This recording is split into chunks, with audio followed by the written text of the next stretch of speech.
नमस्कार, मी डॉक्टर स्नेहल राऊत मागील 12 वर्षापासून आयुर्वेदिक व पंचकर्म प्रॅक्टिस करते आहे। आज आपण पंचकर्म म्हणजे काय, त्याचे प्रकार, फायदे आणि कोणासाठी उपयुक्त आहे, तसेच शरीराचे सखोल डिटॉक्सिफिकेशन आयुर्वेदात कसे केले जाते हे तुम्हाला या व्हिडिओमध्ये समजेल। पंचकर्म म्हणजे फक्त मसाज किंवा तेल लावणे नसून शरीरातील दूषित द्रव्ये व्यवस्थित मार्गाने बाहेर काढण्याच्या 5 प्रमुख शुद्धी प्रक्रिया म्हणजे पंचकर्म होय। या प्रक्रियांमुळे शरीरातील दोष, वात, पित्त आणि कफ संतुलित होतात आणि शरीर तंदुरुस्त राहते। पंचकर्म हा आयुर्वेदातील अत्यंत महत्त्वाचा आणि सखोल शुद्धीकरणाचा उपचार मानला जातो।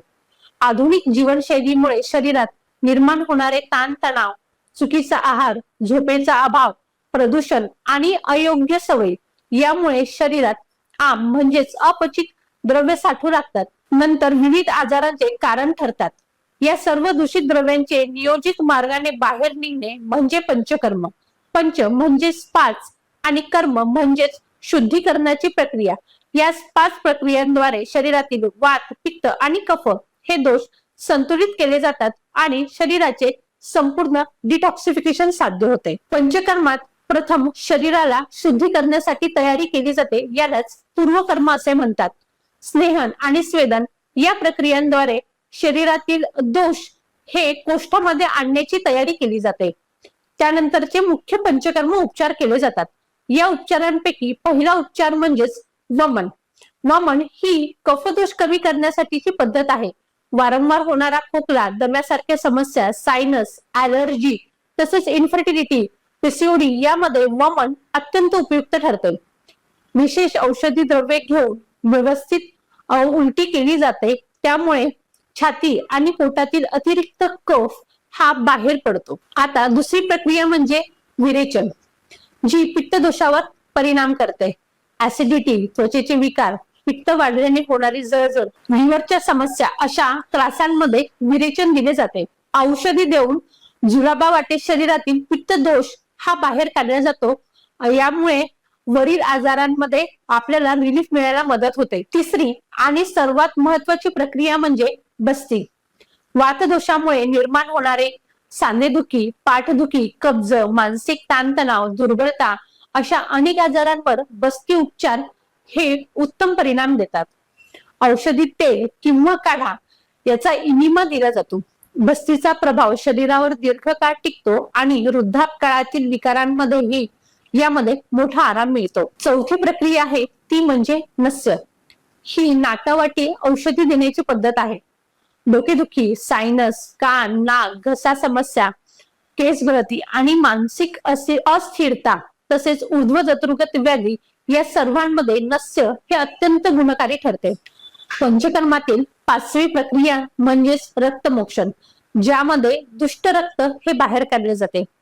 काही त्वचेच्या समस्या, गाऊट सारखे, सांधेदुखी सारखे विकार तसेच पित्तविकार यामध्ये रक्तमोक्षण हे अतिशय फायदेशीर मानले जाते।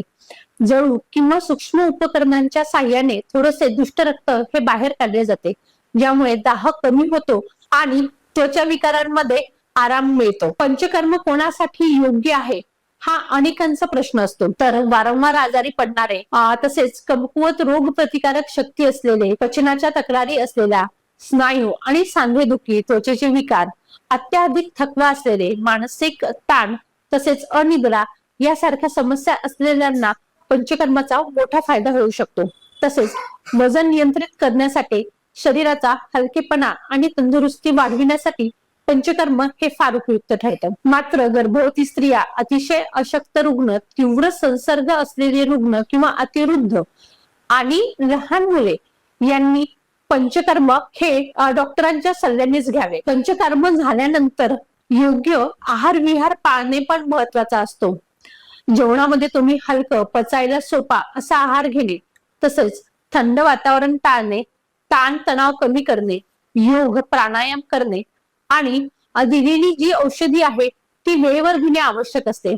या काळात शरीर हे संवेदनशील असतं, त्यामुळे अतिश्रम किंवा बाहेरचे जंक फूड, फास्ट फूड टाळणे फायदेशीर आहे। एकंदरीत पंचकर्म उपचार हा फक्त उपचार नसून संपूर्ण आरोग्यशास्त्र आहे।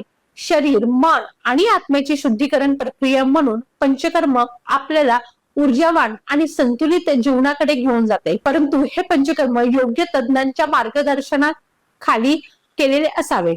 पंचकर्म हे आयुष्यभर आरोग्य टिकवण्याचा अतिप्रभावी मार्ग ठरतो।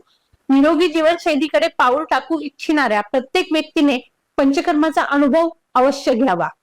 अशाच उपयुक्त माहितीसाठी आपल्या YouTube चॅनलला सबस्क्राईब करा आणि आपल्या इंस्टाग्राम आणि फेसबुक पेजला फॉलो करा। धन्यवाद।